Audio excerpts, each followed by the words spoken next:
Welcome to this edition of Journals of Spiritual Discovery, brought to you by spiritualteachers.org. I'm your host, Shawn Nevins.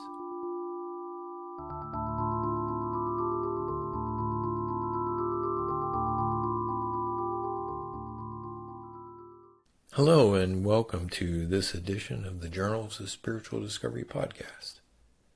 I just want to mention a couple of items before we begin the interview. One is that at the end of this month, on September the 30th, the TAT Foundation is having a one-day virtual retreat. The title of that is pretty intriguing. It's called Pretty Lies or Ugly Truths, Fighting Rationalization on the Spiritual Path. There are two primary speakers at that event.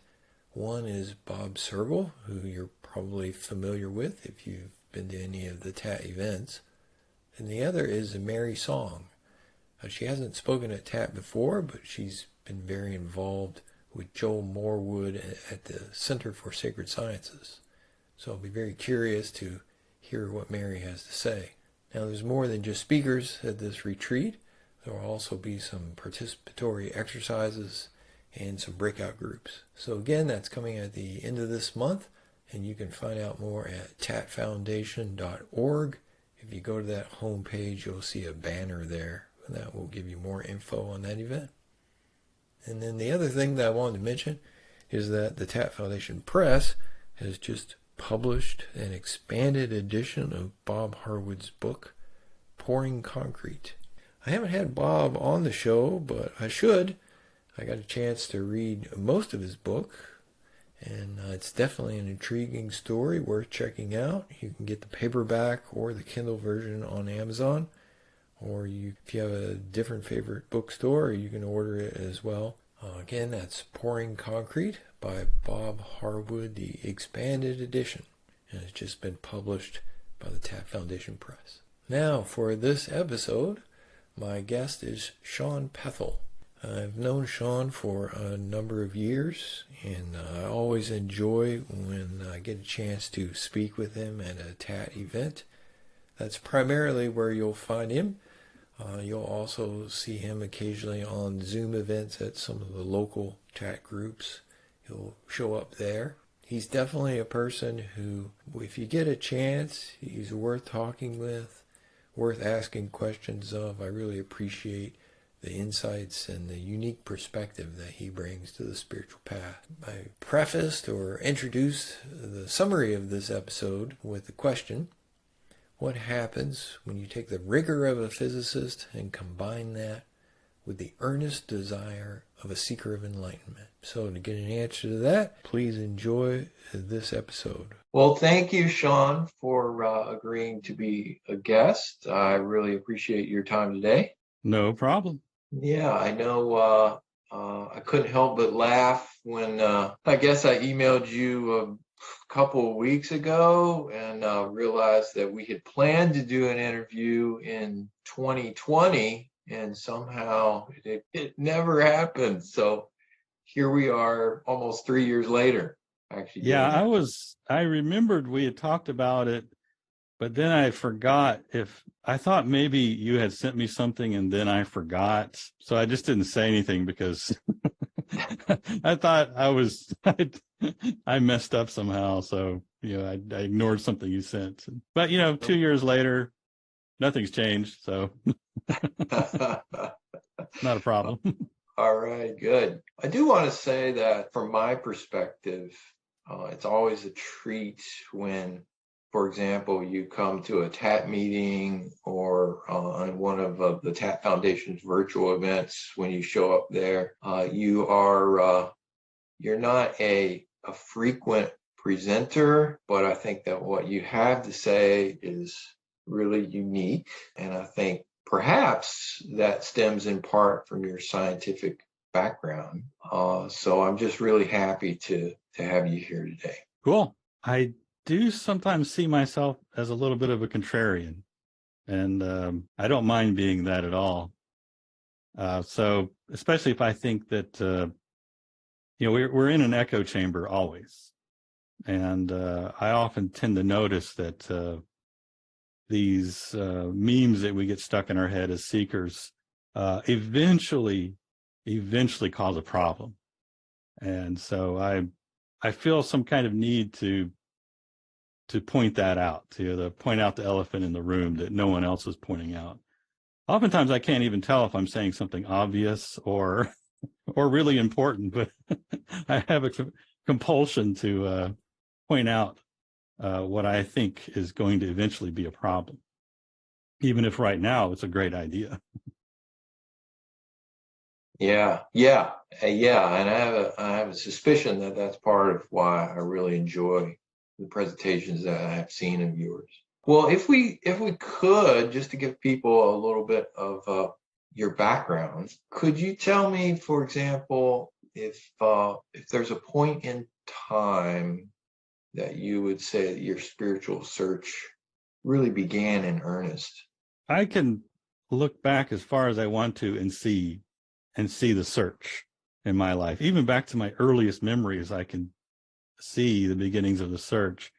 But if I had to point at a really, really particular time, it was in my mid-20s, and I was in a bookstore, and I picked up a book that was a summary of Ken Wilber's teachings or thoughts.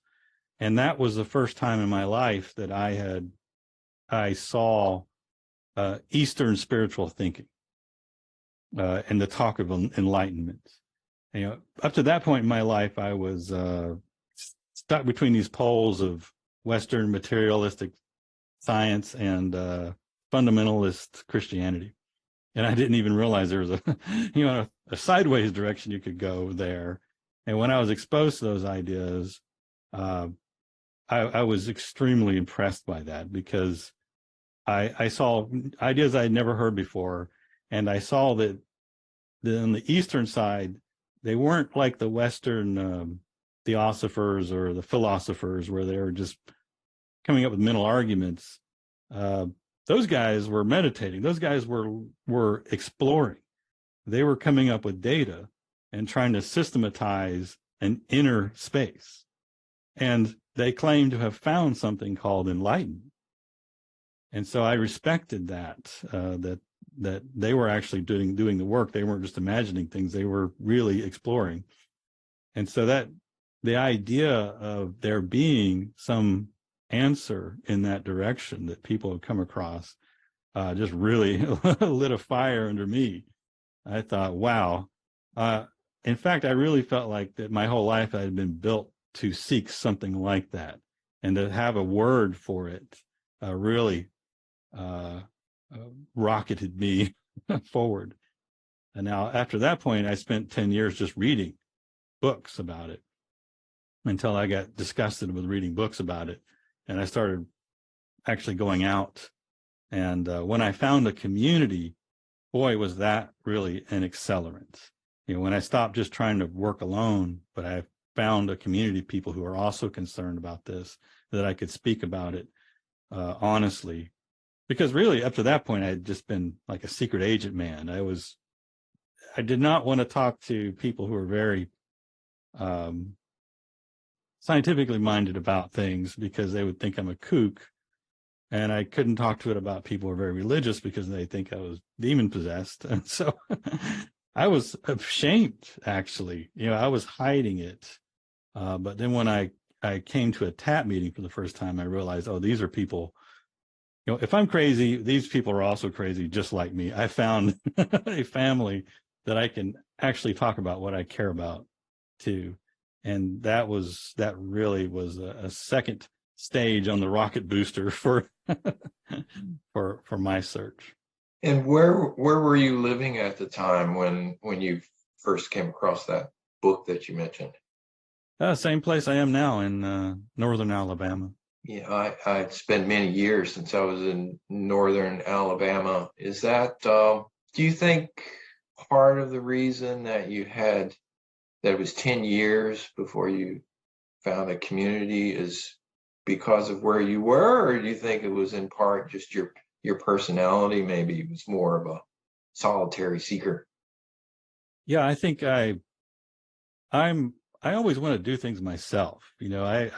I'm kind of internal and a private person. And I figured, well, I can figure out this enlightenment thing myself. I don't need to go talk to someone else. And partly that's a defensive mechanism. I don't want to be ashamed. If I fail, I don't want to have told people that I was on the path, something like that. But and I also thought, and I hear this from a lot of other people, that, well, there's nobody else in my area who cares about this at all. There's no way to contact anyone in my area. And, it is kind of hard to know who else in your particular area is interested in this kind of thing. So it seemed like a barrier. Now, later, I would come across some well-known spiritual meditation teacher who lived really just like 20 miles away from me. I was quite shocked to learn that. And he showed up just at the right time that I needed someone like that. But that came after I had ventured forth and started attending meetings. I would drive 10, 11 hours up to West Virginia, where the Truth and Transmission Foundation, that's where they would have their meetings. And once I was there, I heard from these people lots of other resources. Once you start with any community, you can branch out from there. So partly just me making excuses, and it was really just me really making a concerted effort to get out there. Can you say more about the difference between that 10 years of reading, and I can imagine that you were pretty diligent in your studies, the difference between that and meeting other people? What are more of the specifics about what you gleaned from meeting a group of people? We all, at least I do, I have this internal narrative where I'm kind of like on a stage in my own head, lecturing myself, trying to figure out what's going on, trying to solve problems, trying to digest what I've read. And it's amazing how good that can sound in your own head versus when you try to explain it to someone else, and then how stupid it sounds, how many holes there are in what you're thinking about when you actually have to articulate yourself to somebody else. And I also found that when I get around people who are being honest and very open, wow, does that help me get very honest and open with myself. It's like I need an example of somebody doing that. That's really helpful. So, having someone to actually give you feedback and say, well, what do you mean by that? And, what does that mean? And to also hear people and see people who are seeking and their level of intensity and the sort of questions they're asking, that was just tremendously helpful, because after the end of 10 years of reading, I was like, what do I do now? I don't even know what enlightenment is, and I'm not even clear on what I'm after. And so when I got around people who had been serious seekers for years, I got to hear how they made that journey. And I would think, they would talk about what they're after, and then I would try that on for size myself and say, is that what I'm after? So that kind of feedback was just tremendously helpful. And can you articulate what gelled in your mind as, this is what I'm after? Yeah. So, when I started reading about enlightenment, there was a whole lot of vectors of possibility here. Am I after getting superpowers? Am I after being in a flow state all the time? Am I after doing good for humanity, healing people? Or am I after some kind of secret knowledge that would, make me master of everything or something like that? What am I after? Am I after psychological wellness? And, when I started meeting other people who are seekers, I could see, or people who claim to be finders of enlightenment, I could see that, well, wait a minute, this person isn't what I was imagining I would be. And then so that would confront me. And then I would think, well, maybe that part of it Like, what if I didn't have that part of it? What if it didn't come with psychological wellness? Would I still want it? And then that would let me sort of divide out something that was confusing the issue, that yes, there was still something I wanted, and I could narrow in on that. And pretty early on in my meetings with the TAT Foundation, it was suggested that what I wanted was to know what I am. And I was not convinced by that at first, but, I took it seriously. I mulled that over for a while. And what I started noticing was that all my questions did sort of come back around to, what am I? It was like any question I might have about the world was really just a sort of indirect way of trying to figure out where I fit in that world. Like, it was a way of sort of defining me by defining everything else, then I must be what's left. And so why not just ask, what am I? And it started making a lot of sense to me. I could connect with that actually, before I ask any other question, who does it matter to? What am I? Which question was important? It depends on who I am. So as I kept looking at that question, I realized, that's the simplifying thing. That, for me, I'm not going to say that's true for anyone else, but for me, that connected me to the drive, to the energy source, to the thing that I really, really cared about. And did you, I actually don't, now I think about it, I don't know a lot about your story in terms of what led up to your awakening. Did you find that the TAT Foundation and the people that you met in TAT, so forth, like it took you to a certain point, advanced to a certain degree, but then you had to branch out on your own, let's say, that the TAT Foundation didn't have all the answers? I suppose that's my question. Yeah, for me, the TAT Foundation was like a home base. And from that home base, I learned a lot of information from people who were coming in and going out and doing their own thing.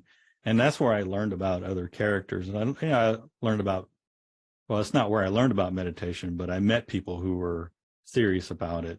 And that actually was not a big emphasis at TAT when I was there, meditation. And so I learned there were people who were claiming enlightenment who really did not follow that path. But so I went out of TAT and found other teachers who I felt at some point that I needed to meditate.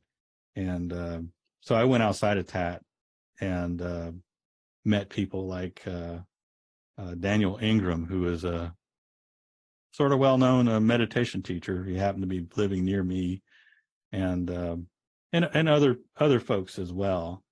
And so I never felt like there was any conflict with TAT. TAT was just a place for seekers to meet, and they did have their own kind of system and teachings due to Richard Rose. But I found that I was connected with what I needed, and so if my interest follows some other direction, that's what I did. And I would say most of my meditation practice was not really inspired by TAT, but was a parallel line of investigation. And how would you describe your meditation practice? So, I just said that it wasn't inspired by TAT, but now that I'm remembering very early on in TAT, I was exposed to the idea that if you can see something, then you must be outside of it. Like, can you see something and be it at the same time? And to me, this was a very useful concept. I could really grab onto that. I could look at things inwardly and say, well, I'm looking at that, so there must be at least some other part of me that's doing the looking. That other part might be entirely separate. And so that led to a sort of a homegrown meditation for myself, in which I would just look inward and notice that I was seeing things and feel that difference of seeing things versus being things. And so when I got into meditation, it was one of the forms that I spent a lot of time with was Vipassana, an insight meditation, which that is one of the three so-called characteristics that you're supposed to be noticing during your meditation. You're supposed to notice what's going on non-judgmentally, but you are supposed to ask yourself, is that me? Is that permanent? Is that satisfactory? And so that aspect of the not me thing, I learned from Tat. And that was really that made a lot of sense to me. That was one of my major tools when I went into meditation. I really went crazy on that, on that aspect of it. And when you say you went crazy on it, you mean that you were meditating 5 hours a day, or was it the intensity? What does that mean? Yeah, so I could get very intense with it. I started out just really having a phobia about meditation, not really wanting to do it. So I started out with just a few minutes at a time. But when I saw that, I can there is stuff going on inside. There's data to be collected here.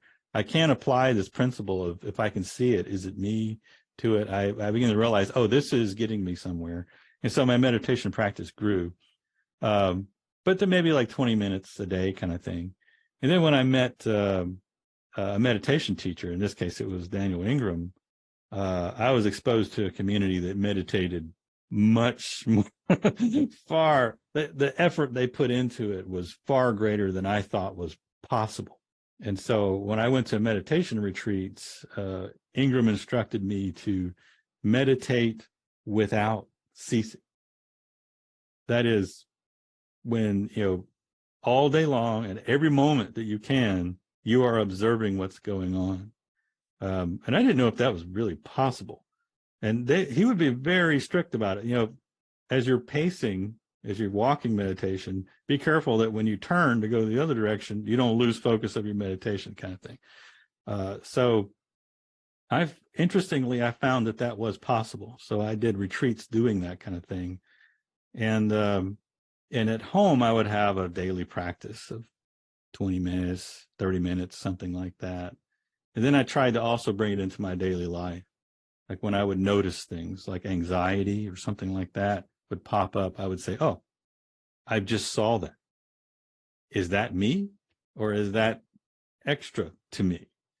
And then quite out of my control, the intensity of that started ramping up to where I would come home sometimes and I would just lay on the bed for an hour or two just doing that. And that's because I was looking at something that I could see is where the problem lay, where my issue was. And so I got very intense on that. I think that may not be common, though. When I talk to people about meditation, I don't get a lot of feedback that sounds like my experience. So I have some suspicion about why that might be. But, meditation, I just want to say to your audience, don't think you have to be a maniac like me.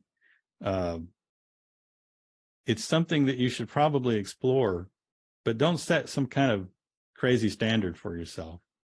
You should look into it because it's helping you get forwards, helping you address a question that you have, not because someone said you should do it. And if the energy isn't there to do it, I think there's a harm in saying, you know what, I'm going to meditate 2 hours a day or 1 hour a day for the next year. And then you find that a week into it, you just can't keep it up. And then you beat yourself up for not doing that. You should be meditating because you're getting something out of it. And if you're not, then, I think you need to be looking at what is it that you want? And do you need to be doing something else? So yeah, I want to put that caveat in there. I meditated like crazy. And the spiritual literature is full of people who meditated at heroic levels, but there are also people who really didn't put much stock in that at all. So, and got somewhere with it. And I believe you mentioned seeing progress in your meditation. What did progress look like? So what it looked like for me was, I was wondering, like, what am I? And so let's put my attention on what am I? And what do I think I am? Can I look at this in meditation? Can I find something in me that I think is me and then just look at it? And now I noticed what would happen is that I would have some sort of fuzzy blob that's me. And as I just kept looking at it, I would notice that the fuzzy blob had parts to it, that it was some moving parts in there. And some of those parts really weren't me in any important way. And so then I could sort of divide off that part and then look at the rest of it. And then that thing would resolve after time. It's kind of like if you walk into a dark room and you don't see anything, but if you just stand there for long enough, the outlines of things start to come in view. And that's what would happen is I would look at whatever I thought I was, that, new pieces of it would show up. And then I could look in on that. And I was really just following what was being given to me. And so it made a whole lot of sense in my mind to say, that's progress. That's getting me where I'm interested. That is where my interest is, and I'm moving in that direction. So the idea of progress was useful to me. Did anything like Nisargadatta's idea of I am, was that a part of your meditation? Does that Yeah, I was connect very with you? impressed by Nisargadatta, by his book, I Am That. And I think I only read like the first 7 chapters or something like that. But I was very impressed by his very pragmatic attitude and his simple assertion to just look at the I am.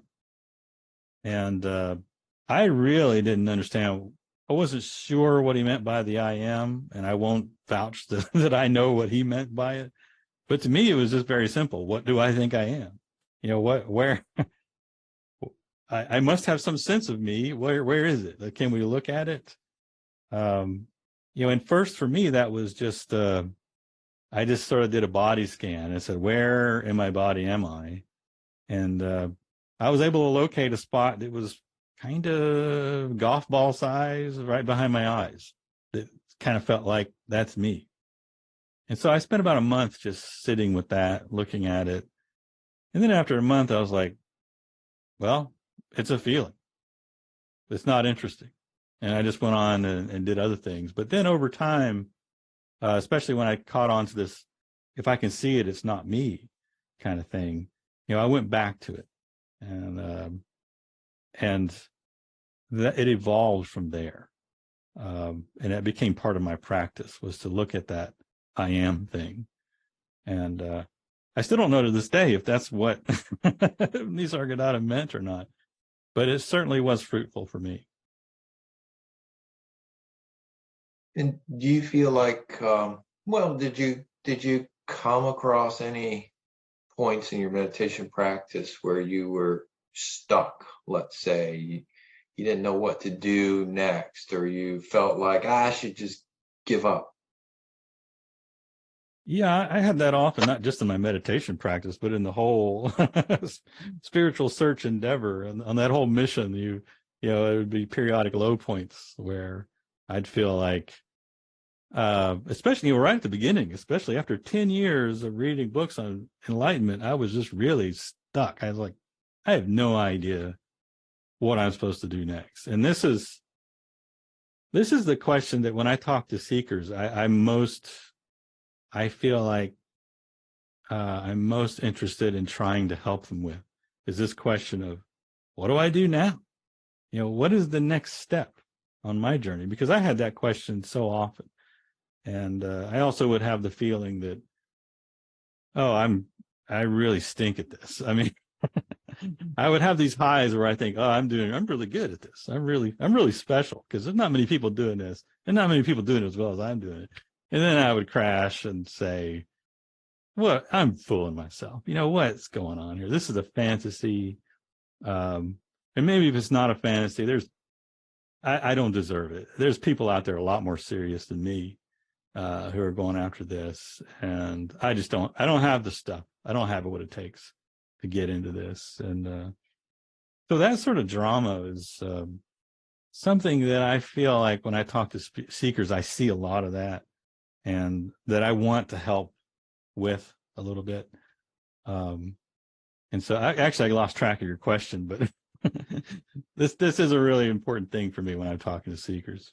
It's definitely on the same line as my question, because I was curious if there were any, like how you were able to get through those roadblocks or those low points. Is there anything that you found that you did, or was it just kind of eventually something new presented itself? Yeah. So, I mean, there are periods where you're just resting, that nothing's going on, and that's okay. Don't get too bent out of shape about it. But when I look back at my path and what seemed to be working, that seemed to carry me through, I'm trying to put those in words so that I can share that with other people, and the chance that their psychology works the same way as mine does. But what I found was that the way I got through those periods of being down or not knowing what I'm doing or not being a lot of energy was interestingly the same way I was getting through it in my job as a researcher, as a physicist. I do a type of work that's called basic research. And in there, you're not only trying to solve problems, but part of your effort is divided into figuring out what the problem is. What is the question? And these two activities happen at the same time. One is more of a longer term thing, and one is more of a shorter term thing.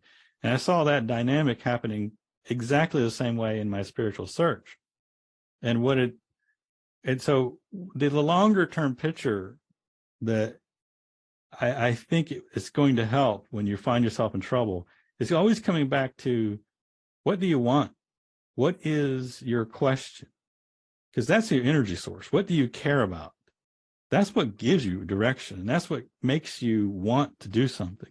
If you find yourself not wanting to do something, you need to come back to that question of, what do you care about? And don't cheat on that. Don't say, well, I care about enlightenment because that's the most important thing that I could ever be doing about. No. What do you really care about right now? I mean, maybe tomorrow it'll be different, but right now, connect with what you care about, what has meaning to you. And that can be something that you're embarrassed of. I mean, it could whatever is the case, that's the case, and connect with that. And so and that's not easy. So that's not the kind of thing that you can just say, oh, okay, I know what that is. You're going to have to, at least if you're like me, you're going to have to keep coming back to that and working on that and refining it. And it's going to change over time. And so that is one of the big troubleshooting things that I first think about when someone's struggling in the path. Because people can, I have met people who say they've been doing a certain technique for decades and then say they didn't get anywhere with it. Well, that tells me that, they weren't critically examining what they wanted, because they were just believing someone else when they needed to believe. They need to connect with what's going on inside of them. So that's a longer term thing that's really not that easy to do, but it's well worth it. And then on the short term, there's like, what do I do right now? Like, maybe you have some energy, or you feel like you're stuck, or like, what am I going to do right now, this very moment? And what I say to that is that I say, imagine this. Imagine that the universe is trying to tell you what to do. It's trying to get your attention. And I'm not saying this actually happening. This is just a mental ruse, a rubric to work within that I found very useful for myself. And the game here is to try to figure out, what is the universe telling you? And the universe is trying to be as obvious as it can about it. It's not got some weird synchronicity that it's trying to get you to figure out. It's being right in your face about it. It's something that's like one of those blinking yellow signs for advertising. It's putting right in your face. And what is that thing right in your face? and then look at it. I mean, that's what seeking is. Seeking is looking. So boil it down to just looking. So what are you looking at right in front of your nose? And that's actually takes some skill, because we tend to look past what's right in front of our nose for something more complicated.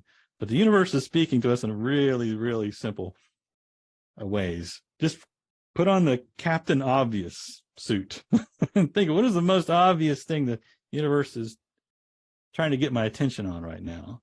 And that can be that I'm a failure at seeking.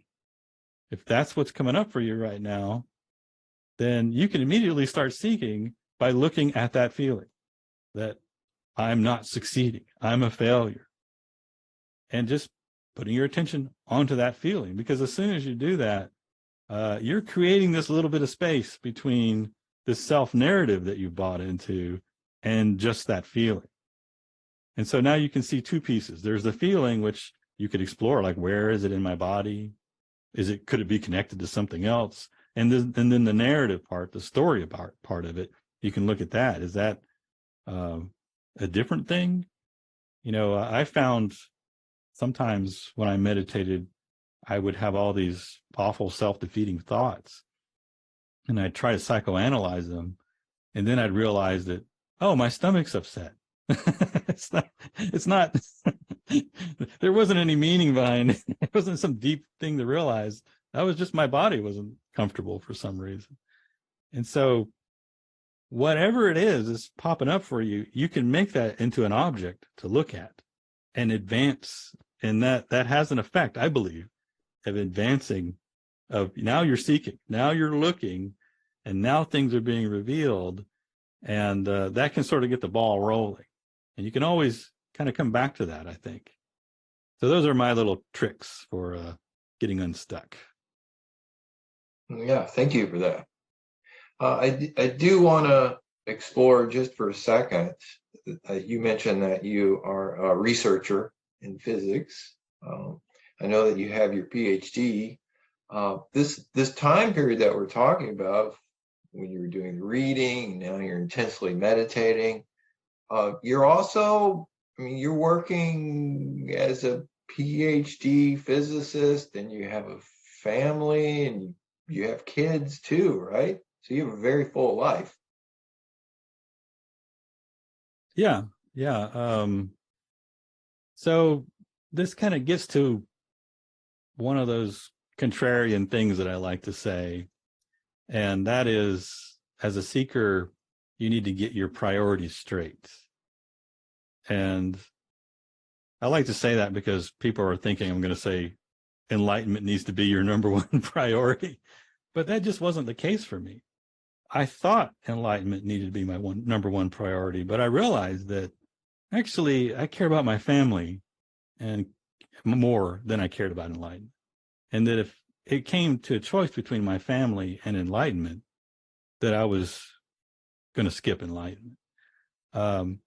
And that honesty was tremendously empowering for me, because prior to that point, every time I thought about doing a retreat or going on isolation, I was worried that, am I abandoning my family? What am I doing with this? Am I going to go crazy and join a monastery somewhere and abandon my family? And then when I was with my family, I'd be thinking, I really should be meditating or doing something like that. So I was kind of sucking at both. And when I got my priorities straight, that all cleared up. I was able to do my spiritual pursuit things without worrying about my family, because I knew that I was committed to them, and that they'd be fine without me for a weekend or or something like that.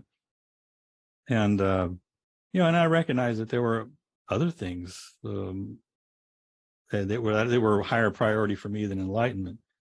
And so once you get honest with yourself, what are my really my concerns, in the order of priority, then you can assign energy to that, proportionate to how much you care about that. And oftentimes that will change. And when you become conscious of it, you'll see that, there's some other things that I'm doing with a high priority that I don't really care about. I can drop that and save more energy for things that I do. Part of that, knowing what you want. part of seeking. And so, and I see in other seekers, I like to bring that up because I see that conflict in other seekers. Most of the crowd I run around with, they're not monks in monasteries. If this was really your highest priority, then you wouldn't be talking to me. You'd be off in the wilderness somewhere. I don't know what you'd be doing, but you'd be very clear about it. But most of us, the people I meet, and people like myself, they're managing lots of things. And so that's just, that's the case. And just be blunt about it. Be honest about it. Don't imagine yourself in a role that you're not actually playing. That's not true. And, I see a lot of young people, especially, who are very conflicted about going to college, about getting married, a career versus enlightenment. They think, well, I have this time period right now where I could be getting enlightened, or I could be doing those other things. And they're kind of doing a crap job at both, because the truth is they're not totally committed to enlightenment. These other things keep bothering them because they're actually higher priority.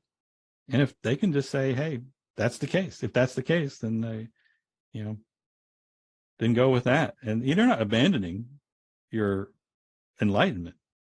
You're just following a path that's more true to yourself. For your meditation practice, you talked about how you were having these periods of great intensity. At some point, this culminated in an awakening for you, or at least that's my understanding. Can you talk a bit about the story of that, the lead up to that? Was there something in particular going on?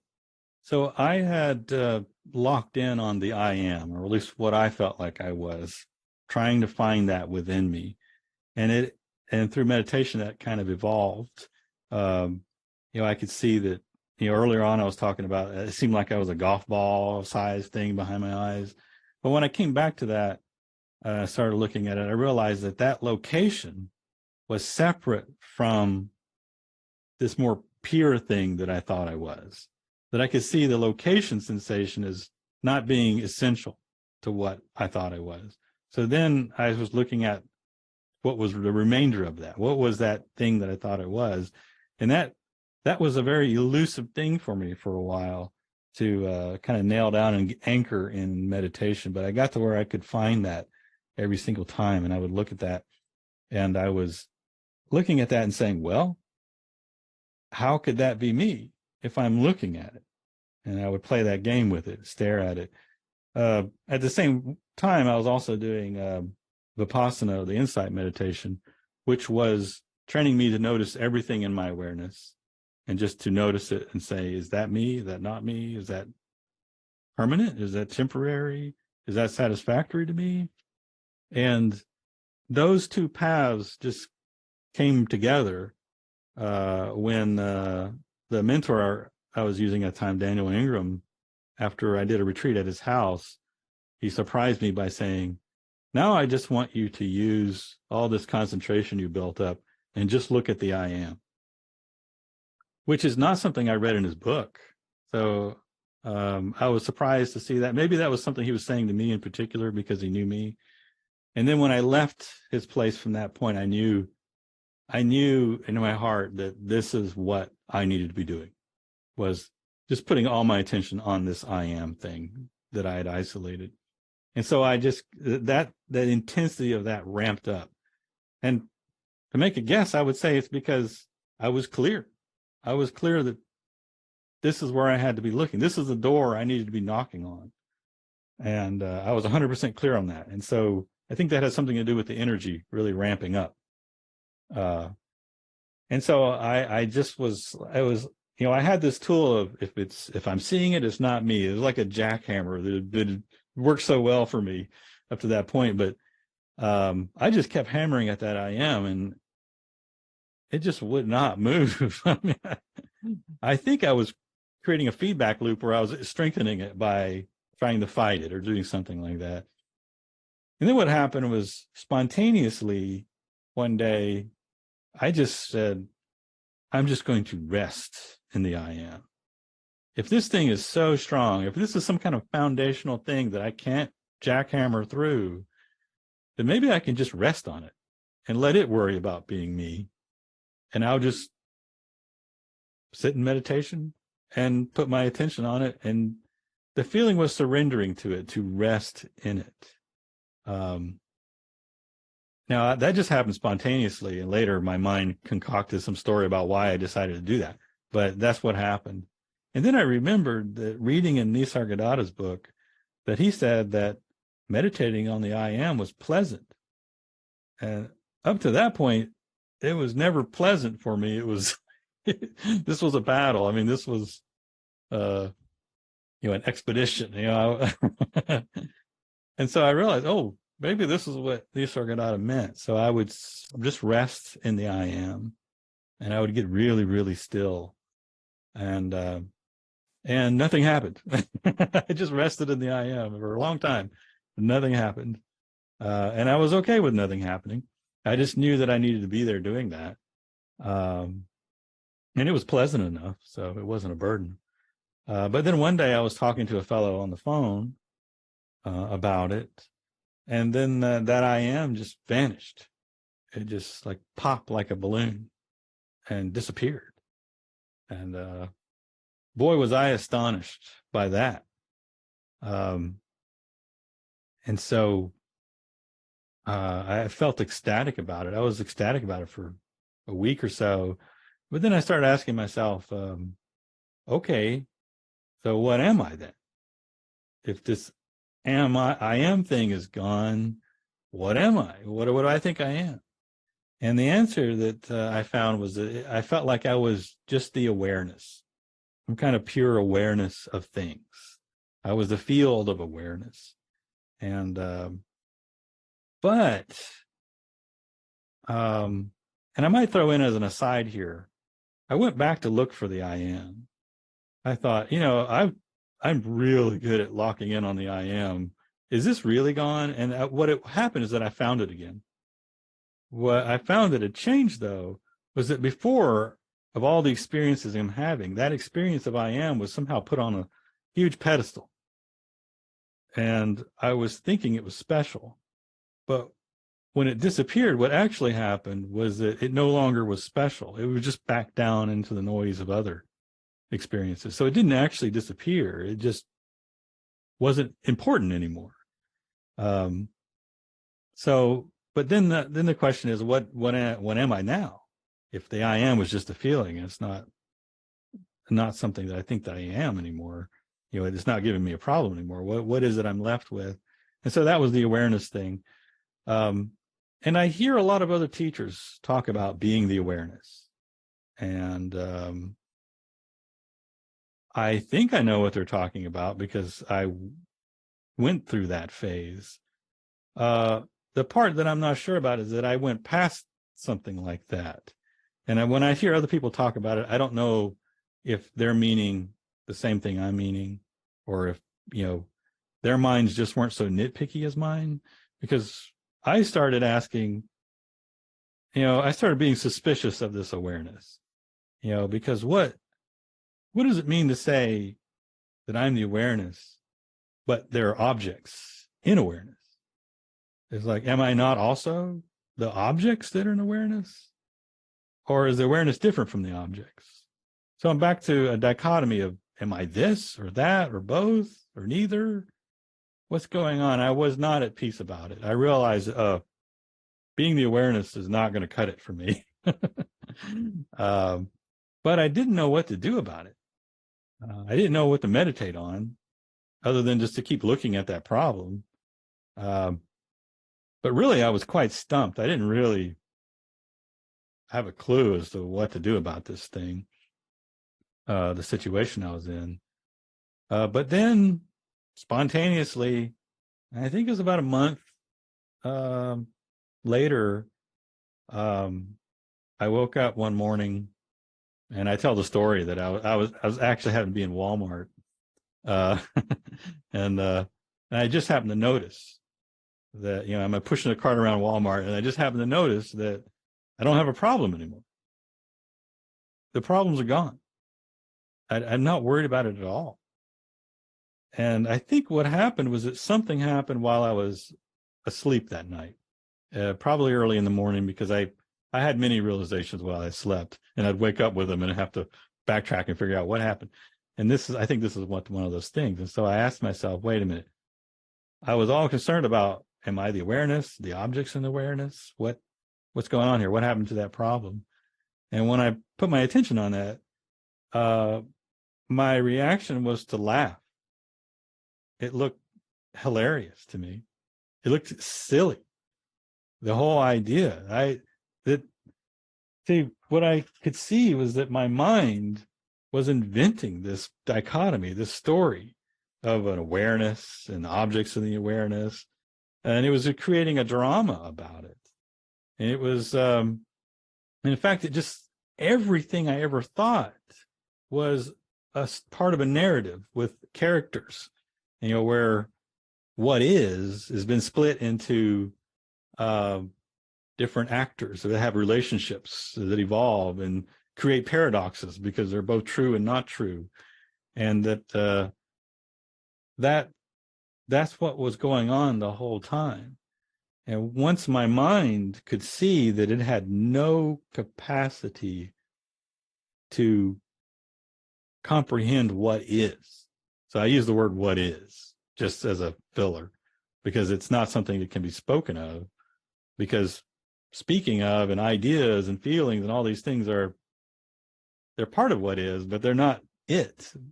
As a seeker, we're kind of trapped on this plane of ideas and feelings and emotions, and we're searching around in that plane for what is, for the truth with a capital T, for the absolute with a capital A. And the truth, what is bigger than that. It can't be expressed that way completely. And so that's what my mind saw that morning, was that it could never approach this thing of what is. And it just let it go. And when I stopped trying to substitute what is with some paltry idea of what is, or a storyline, or a ephemeral mood, or something like that, then it was more than obvious. It was more than self-obvious. What is it can't be captured by the mind's entrapment of it, or some little sock puppet theater that we create a narrative about it. And then my mind was instantly completely disinterested in it. And I was left completely satisfied by the result. And here, 8 years later, I'm still completely satisfied with what happened then. And I call that my enlightenment experience. I'm not 100% sure that everyone else who's talked about enlightenment is exactly talking about the same thing I am. But for me, that was a 100% satisfying experience. And it remains that way today. And the other thing that happened was that I remember this quite vividly, because up to that point, I had thought of myself as being someone who's very articulate, who's very good at explaining complex things to people who aren't trained. And I do that as part of my job, actually. And I really had this ego about, when I get enlightened, stand back, all these other guys who are running around in circles saying ridiculous things, I'm going to make it clear for everybody. I'm going to spill the beans, and I'm really good at that. But the amazing thing that really surprised me at that moment was that I instantly lost interest in doing that. I actually said to myself at the time, I'm never going to talk about this again. It's not going to be part of my life going forward to talk to people about this, because it's not speakable. Anything you speak of, you're just going to create more mess. You hear some teachers saying, I'm just the finger pointing at the moon kind of thing. You can't point at it. that's not true. You can't, there's nothing you can talk about when it comes to this absolute. I can say a word, what is, that kind of thing. But anytime you try to use that word, you're going to mess it up. And so that was so profoundly clear to me that I felt like, nope, I'm not going to engage in that. There's plenty of spiritual teachers out there failing brilliantly to do this. I don't need to be trying to be another one. So obviously I changed my mind to some extent on that, though. Well, first, thank you. There's a lot in what you just said, and I really appreciate the way that you said it. I could imagine certain listeners right now hearing what you just said and picking out certain words. Well, Shawn mentioned awareness, and Shawn said I am, and then Shawn said what is, and then if I compare that to what this other teacher said, and are they talking about the same thing? Doing a lot of parsing of what you just said. And I guess what comes to my mind is that might be a lot of story, a lot of narrative. And I guess my question to you then is, how do we? Is there a way for us to sidestep that kind of natural reaction of the brain to want to build a story out of everything it hears and try to figure out the answer based on words? So no, I think no, you can't sidestep it. But and the reason that I changed my mind about talking was because I realized that I can't talk about what is, but we can talk about what you're trying to substitute for what is. That is in your mind. That is in your heart. Those are things you can examine. And so when our mind's going to create stories, that's just what it does. We might as well define the mind as that, as a narrative machine, and it does that. So maybe there's a way to stop it. I don't know, but wasn't much of a way to stop my mind from doing it. But we can turn that into something useful. So what we can do is, if we find through self-examination, we find that we do have this strong narrative that we're really believing in, well, that becomes a place to investigate. Because if we got this feeling, we're on a search because we think something's not right, well, maybe it's not right with the story you're telling yourself. And discovering your own narratives allows you to examine them. And the mind is really good at analyzing things and breaking them down. And your intuition, when used on yourself, has access to the knowledge of when you're fooling yourself. You can get a feeling that, I'm saying this, but then do I really believe it? And so the way to use stories in this search, at least for me, was to, once you see the story you're telling yourself, try crafting the opposite story. So a counter narrative, like how might it be that the exact opposite or something sufficiently different could also be true or is true or more true? And then start looking at that critically and saying, well, maybe, and so it's like when people will say, well, there's a present and there's a future and a past, and other people will say, no, there's only the now. Well, that's a useful counter story to someone who may be always anxious about the future. And I would say that the story of the now is also just a story, but it is a very powerful, useful one if it can dislodge you from the one that you're stuck in presently. And so we're stuck, our minds and our hearts are stuck on this mental, emotional plane. How do we get out of it?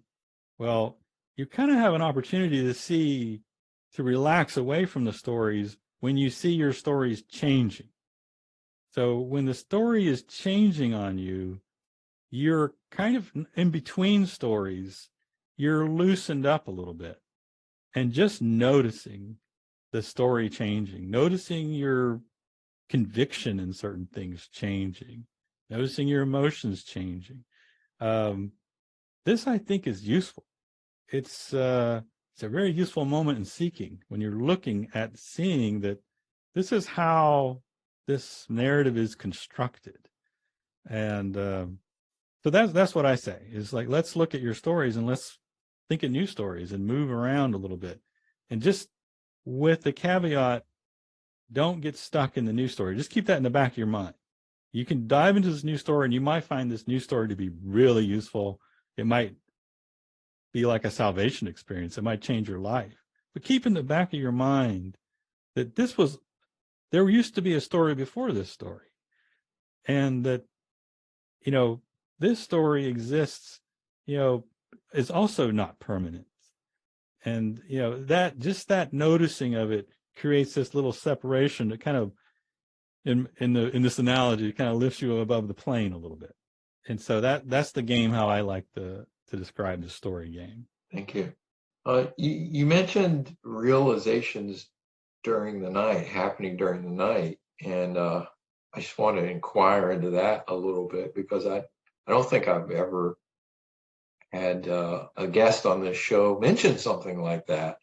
Is that was that just random occurrences? Do you feel like the brain does? I mean, you must think that the brain is working on problems during the night unconsciously. Is there any way that we can cultivate that or use that to our advantage? Yeah, so that was very common for me at work, doing research in the spiritual, anything I was interested in. As I was going to sleep that night, I'd be thinking about it. If I'm thinking about it with a high enough intensity, my mind continues to think about it while it's sleeping. And I dream about it and sometimes become lucid in my dreams. And then when I would become lucid in my dreams, I could really go after something. I could say, where's my body? Where is my mind? If the mind's creating this dream, then I'm looking at the mind. Where am I then? So that I found seeking while lucid dreaming to be very useful. You just blew my mind because I think you just said that you were seeking while you were lucid dreaming. Yes. That's incredible. So I don't know if I think this is not common because I don't meet many, like you said, I don't meet many people who resonate with that.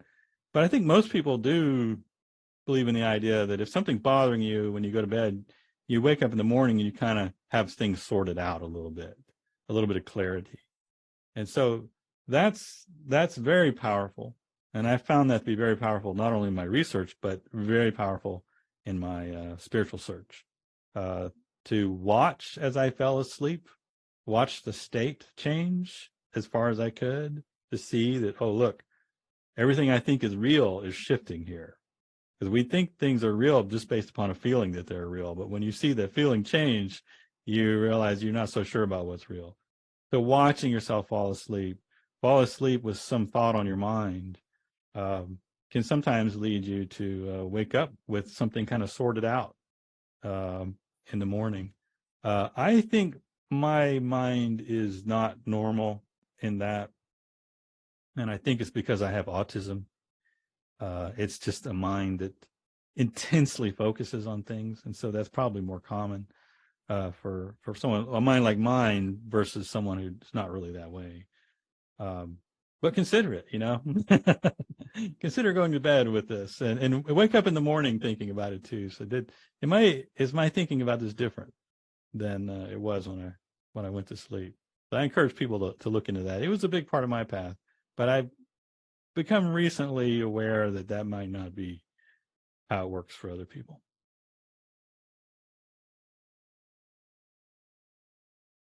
I mean, you definitely you paint the picture of somebody who was very intense about the search and very dogged in the search. Somewhere I believe I heard you mention about effort and effortlessness. Like there's certainly seekers get the idea that all this effort that I'm applying, that maybe that's a problem. And if I could just approach this work effortlessly, that would be a superior way. But that's not, you consider that a false dilemma. Is that correct? This effort versus effortlessness. So, yeah, I think I'm a proponent of trying different techniques, especially techniques that are contradictory to one another. So I'm a big proponent of trying effortlessness. If you find yourself a person who is very caught up in effort and being very self-judgmental about that effort not being good enough and beating yourself up about it, that's a sign that you probably be taking that effort model too seriously. And it might be good to try to understand what would an effortless model be. It's just a different mode of seeking. You don't have to say, no, this is the absolute truth and this other way is complete doomsday. You'll never get out of the trap doing that. That's not necessary to think any of those thoughts. I'm just very pragmatic. There's not a dilemma here. You can use both methods. And when you're using one method, to avoid certain things. And and so you just honor that method while you're using it and see what that means to you. I found it very useful. So I didn't use a whole lot of the effortlessness at first, but I did find it very interesting that it allows you to look at the control issue, the free will issue. And this is usually at the heart of people feeling like, they are self, is that they make decisions and they control things. And the effortlessness allows you to look at that from a different angle. Like, what am I actually controlling? And some people think, probably because of the name, that effortless means that there's nothing happening. There's no energy put into it. But you'll find that energy arises and the willpower to do something arises and effort arises. So it's not exactly effortlessness, but it's one in which you don't have to be assigning so much credit and blame for. It just arises. And so if you hear a person like me who comes across as being super intense, you've got your own effort level, whatever it is. And if you're beating yourself up for it not being what you think it should be, well, then you're kind of using up your energy in something that might not be taking you in a direction you care about. So just go with the effort level that you have and watch the effort level, and don't necessarily consider that it might not be up to you. And so size your activity to the effort level you have. And it might drastically increase. It might disappear from you. Just keep track of it and act in a way that's in accordance with it. And so I don't see the whole effort versus effortlessness thing as a real opposite camps, that one's got to be right and the other's not. They're just different techniques that you can use both of them. And I encourage, I felt like for me, it really helped to switch between different techniques because, you get using a technique and at first a lot of interesting things are happening, and then you kind of run out of steam and you feel like you hit a wall, and then you start thinking about other things you might be doing. And, I found it was pretty useful to switch to an opposite technique. And you'll find that, the time you took off from that, something happened in the background. You understood something more and you go further with it. So this back and forth kind of thing, I think is, pretty useful, as long as we don't get into any kind of narrative of dilemmas, or incompatibility of spiritual approaches. It's interesting to me in that I suppose just I have a quick reaction when I think about scientists.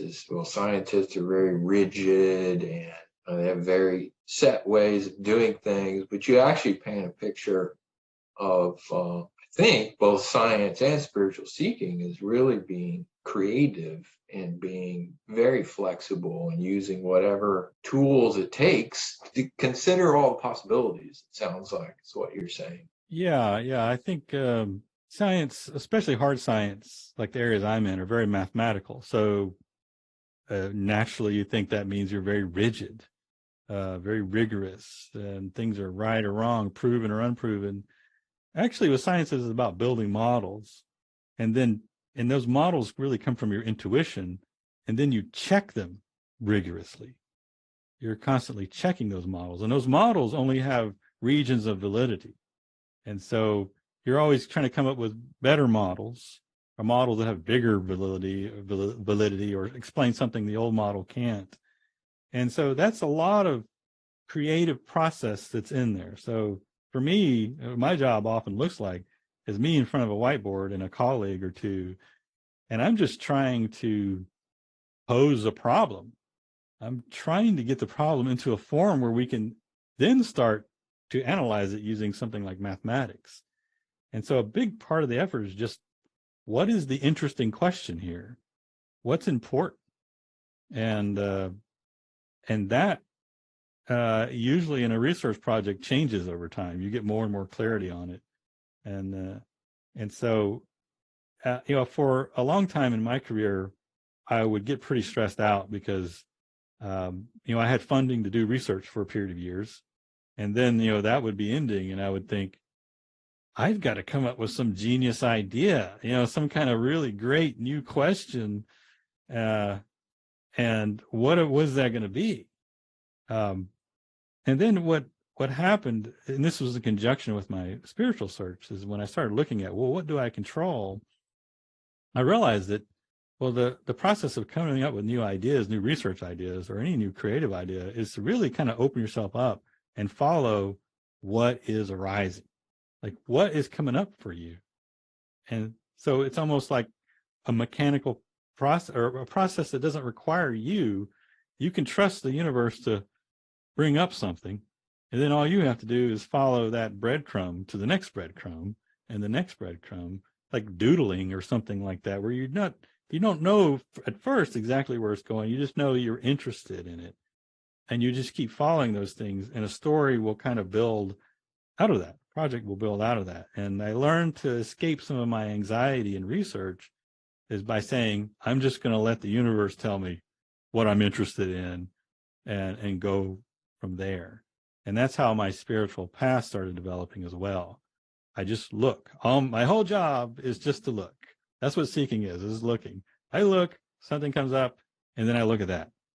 And then after looking at that, something else comes up, and I look at that. And I tried to divorce my self-narrative out of it. And that reduced my anxiety. And it seemed to produce a better result, actually. So yeah, I began to see the scientific process as a creative process, as a creative problem-solving process that also involved creating the problem to begin with. But it seemed like exactly the same thing I was doing in my spiritual path as well, which was a big surprise to me, because I thought, oh, the problem of enlightenment is on some higher order. No, it's not going to involve any techniques you're going to, find in science or YouTube or anything like that. It's on a higher plane or something. But actually, the problem is right here on this plane. And you can avail yourself of any problem-solving technique. You get on YouTube and you'll find just millions of videos on how to beat procrastination, how to, live a better life. And, if those things are coming up for you, all of those are fair game to apply to your spiritual search. You mentioned intuition a couple of times, and you were talking just then about following the breadcrumbs. I know one thing that I struggled with is trusting my intuition, and being afraid that my intuition is literally going to lead, the breadcrumbs are going to lead me to the refrigerator, whereupon I will have a big turkey sandwich, and then I'll just want to take a nap. So how do can you relate to that, or is it the Sure. Yeah. So that brings me back to this thing that I encourage seekers to do, which is connect to what do they want. What is it that's meaningful to them? What is it that they really want? And if they can really kind of pose that problem to where it can be pursued, there's energy behind that. There's a lot of energy. If there's no energy behind it, then I don't think that's what you want. Now, energy can come and go, but when you get connected to what matters to you, it's going to matter to you more than that turkey sandwich. Well, unless you're starving, then the priority is the turkey sandwich. But I think the following the breadcrumbs to the refrigerator means that you're at that present not really connecting with what is important to you. So that's just filling the void. So, I mean, if you look into it and you find that, you know what, I just want to eat, that's it. That's what I want to eat. I then go with that. If that's the case, then that's the case. But I think for a lot of seekers, they're not in contact with what really matters to them, or not got it in very good focus. If I came to you and I said, Shawn, I try to meditate, every week. I start Monday and I say, all right, I'm going to meditate 30 minutes a day, every day this week. And Monday and Tuesday I do it. And then Wednesday I get busy and it doesn't happen. And then Thursday I get in 5 minutes. And then Friday and Saturday and Sunday, nothing happens. And then I remember again Monday morning, yes, I really want to meditate 30 minutes a day. I hear this, right? I'm going to do this and it doesn't happen. I'm going to do that and it doesn't happen. Is the root cause that those people they haven't connected with what they are really after? Well, it's my go-to for troubleshooting is that's the first thing. If your computer doesn't start, is it plugged in, kind of thing, that's the plug, right? Let's check that one first, right? When they say, they're going to commit to meditating 30 minutes a day, and then they forget doing it, that might mean that they don't know why they're meditating. What have they thought through why they want to meditate? Is it because someone gave a great talk on meditation and they thought, well, I really should be doing that? That's not good enough, probably. I mean, some people, wow, they can just stick to it even if they don't know why. But a lot of people can't really do that. I knew I couldn't do that. I had to know, why am I intrigued with this particular method of meditation? What is it I think I'm going to get out of that? And when I meditate, when I employ that practice, I'm trying to, am I getting what I thought I was getting out of it? Or am I misunderstanding the point of this? And so that engagement keeps me interested. And, after a while, if this doesn't seem to be getting me where I wanted to go, then throw it away. Don't spend another moment on it. Do something else that you think might get you where you want to go. So, if you're sent out in the field to chase a fox, then you see the fox, so you know what to do. But, if you're sent out in the field and you had a story about a fox, but you don't see a fox anywhere, it's like, what are you going to do? You're going to wander around. So that would be my first go-to thing is, have we connected? Are we getting a connection here for why you're doing it? Yeah, thank you. Well, we're getting close to an hour and a half on this. I don't want to keep you too long.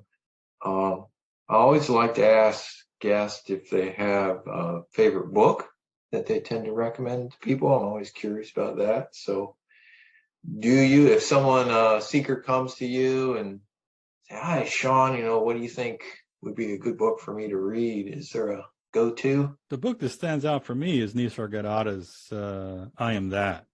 And it was really just the first, 7 or so chapters of that.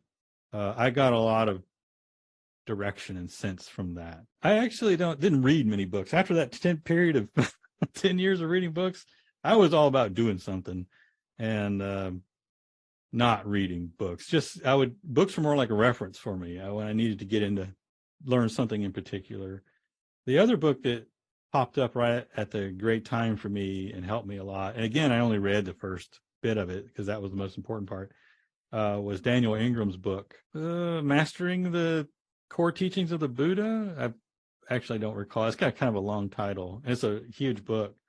But at the very beginning of the book, he talks about falling into depression, that there is a pattern. He believes there is a pattern of people having a kind of spiritual awakening, being very excited, having kind of peak spiritual experience, and then falling into a very dark place and getting stuck there for years. And this is something that he experienced, and he believes many spiritual seekers experience. And he talks about that and how to get through it. And I was a person who really didn't get stuck in dark places very often, but I was at the moment that I picked up that book. And I saw from his description of how to get past it. And how to get past it was to recognize, to look, is the same thing I've been saying. Look at that depression, look at that narrative as this is the new thing the universe wants to show you. It's almost like the universe is showing you things and saying, okay, do you think this is you? And next thing, do you think this is you? And then it pulls a really tough one like self-doubt. Self-doubt pops up and we're like, oh, self-doubt, it's, got me. But when you see, you can almost gamify it. That's what I started doing. Bad feelings or self-doubt, those are really close to your identity. And so if you can see them, that's really, really important. And so that's what Daniel Ingram showed me about this, what he called the dark night, this depression phase that I was into. That so I would say that book was a big influence for me. And then I would also say, for a person who's very logical, Douglas Harding's books were just pure gold, I thought. That guy was just so logical and methodical about his approach, and he would just come up with the most creative experiments to be done. And boy, I think his discussion of things is about as clear as one can get in a modern day English. So I would throw that out there too. Nice. I'll make sure that I link to some of those books in the show notes. What's life like after enlightenment? I think that's a question that seekers often want to know. Like, what am I doing all this for? Right? Is everything grand after enlightenment? Well, it is interesting because you mentioned being clear about what you want, and you said like some people might be after like a psychological development, or there are different goals that people might have. So you said for yourself that what happened 8 years ago, that it was, how did you phrase it? Completely satisfying or utterly satisfying? Yeah, right. And I think people want to hear that. So I say that because I did get what I was after. It happened. It's a thing. So I'm just, being another voice out there to say that. But then people get very curious about, well, what's life like after that? Am I now just completely in the flow all the time and have no worries and all that kind of stuff? And so I thought it might be worth saying something about that, is that because I find it a little difficult to describe myself. I would say that I still get caught up in things. I still get anxious about things. I'm not I'm not stuck in some kind of static state. It's like I was before. I have up and down days. I learn new things about myself. I get worried about things. But there is a difference in that, well, one thing, these ultimate questions no longer bother me. I just feel clear about them. And these daily questions that could pop up all the time that I can get invested in, like ideologies or religions or financial advice or whatever it is, they just don't have the existential stickiness to them that they used to. Like, I don't feel that core existential angst that people talk about, if I'm interpreting it the right way, that I did before. Before, a lot of stuff I thought about, I felt like I'm on a time limit here. I've got to figure this out before I die. This is important. It's really important to figure out what's going on. And now I just let my mind start weaving its narratives and get interested in whatever it's interested in. And I don't try to make meanings or purpose or these storylines. I don't try to promote them into some absolute status like I was trying to do before. I'm not on this futile search for the absolute within the realm of the mind or the heart. So I'm relieved of that. There's a relief from that.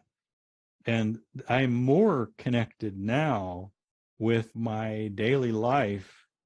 And there's a question here about relationships and with relationships to the world than I was before when I was seeking. When I was seeking, that's all an illusion, right? I'm supposed to be figuring out the truth. But, what's illusion and what's real, that's just another narrative, another false dichotomy in a way. I find that now I'm more connected. Things are, in some sense, more meaningful to me now than they were before. Before, if something meaningful came up for me, I would say, is that really meaningful? Should I really bother with that? How could it be more meaningful than understanding what's truly going on at the absolute level? At the absolute level, nothing has meaning down here. And so I was not as connected with life while I was seeking as I feel that much more now.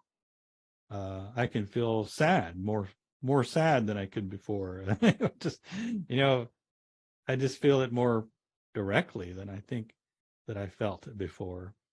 And so I'm freed from that angst, and I'm free to actually engage in whatever's going on at the moment, more than I was before.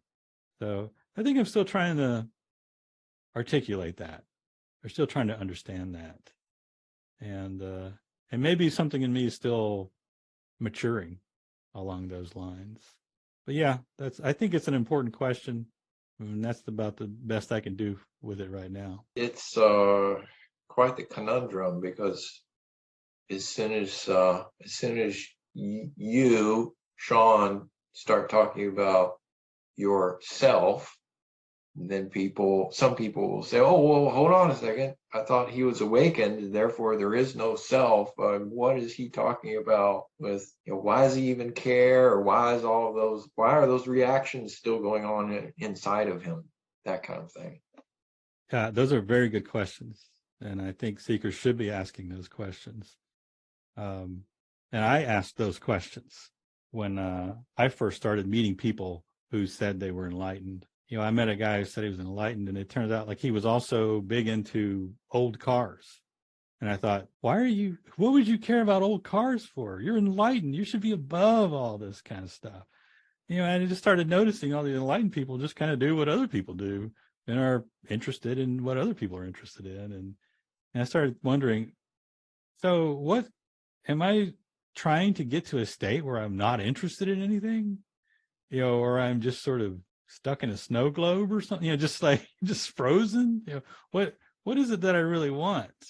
So those kind of questions are really important for seekers not to shy away from, I think, because I felt I didn't want to attack people for having interest, saying, but I think if it's done, don't be nasty. But I think those are important questions. I would encourage seekers to ask them of enlightened people.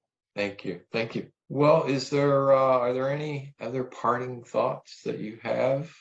Anything that you feel that you really, really want to say that we haven't touched upon? I kind of think if I keep talking, I'll just start saying the same old stuff over again. So this probably is a good place that I can let you go.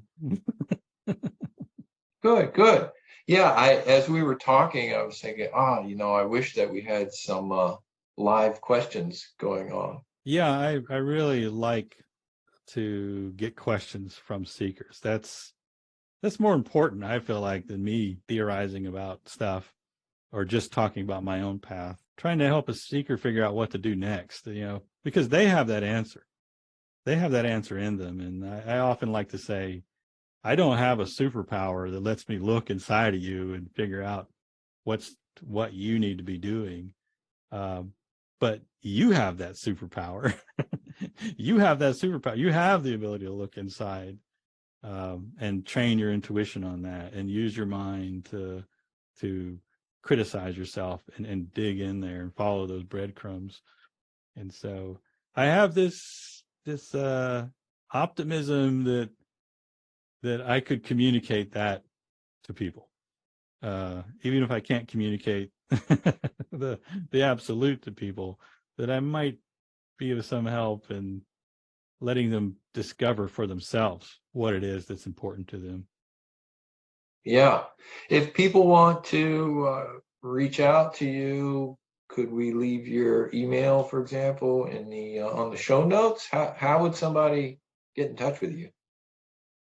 I don't have students. I show up at TAT, like you said, kind of once a year when they invite me. I do Zoom meetings when people invite me, but I don't see myself as a teacher with students. So I'd rather not put out my information. People usually wind up contacting me because they know someone that I know. But I very much do enjoy meeting with seekers. But I don't think I want to put myself out there as a teacher and open up my doors to people to walk in and contact me, because I just don't seem to be that made of that. So yeah, I'm going to hopefully remain sort of elusive. I think it's what you said at the beginning. I'm a rare character that shows up every once in a while. I'm very happy to remain that. So people should keep an eye on TAT Foundation events, and if they see that you're showing up, make sure they go so they could ask you some questions. If they're that anxious, yes, Yeah. that is one way to do it. And while I'm there, I'm totally open to anyone talking to me about anything. That's the purpose of being there. Yeah, I've noticed that. I can't remember what meeting it was. I guess it was last year, maybe, where we were both at the meeting. And yeah, you're super engaged with people, and and obviously really want to help people. It was awesome to see. Yeah, I'm almost not like my normal self there, because my normal self, I'm very private and I stick to. But at those meetings, there's clearly some kind of energy that I'm there 100% to try to help people, and I'll sit up all night. And I go to bed early, but I'll sit up to the wee hours of the morning talking with people, because that's why I'm there. And so that's probably the best way to interact with me. There's some of the TAT folks, like there's a fellow named Bill King who runs a Zoom meeting, and the people are from kind of all over the world there. And he invites me to host a Zoom meeting every few months. And so that seems to be something I'm open to, is doing Zoom meetings with groups. Yeah, especially if people are there to ask me questions, because that's that I think is the most valuable thing to do. So, well, I appreciate you reaching out to me, Shawn, and including me on your list of people worth speaking to. Absolutely. It's been fun. Thank you for listening to this edition of Journals of Spiritual Discovery. I'm your host, Shawn Nevins. For more information about today's guest, as well as more interviews, books, and other resources, go to spiritualteachers.org. That's spiritualteachers.org.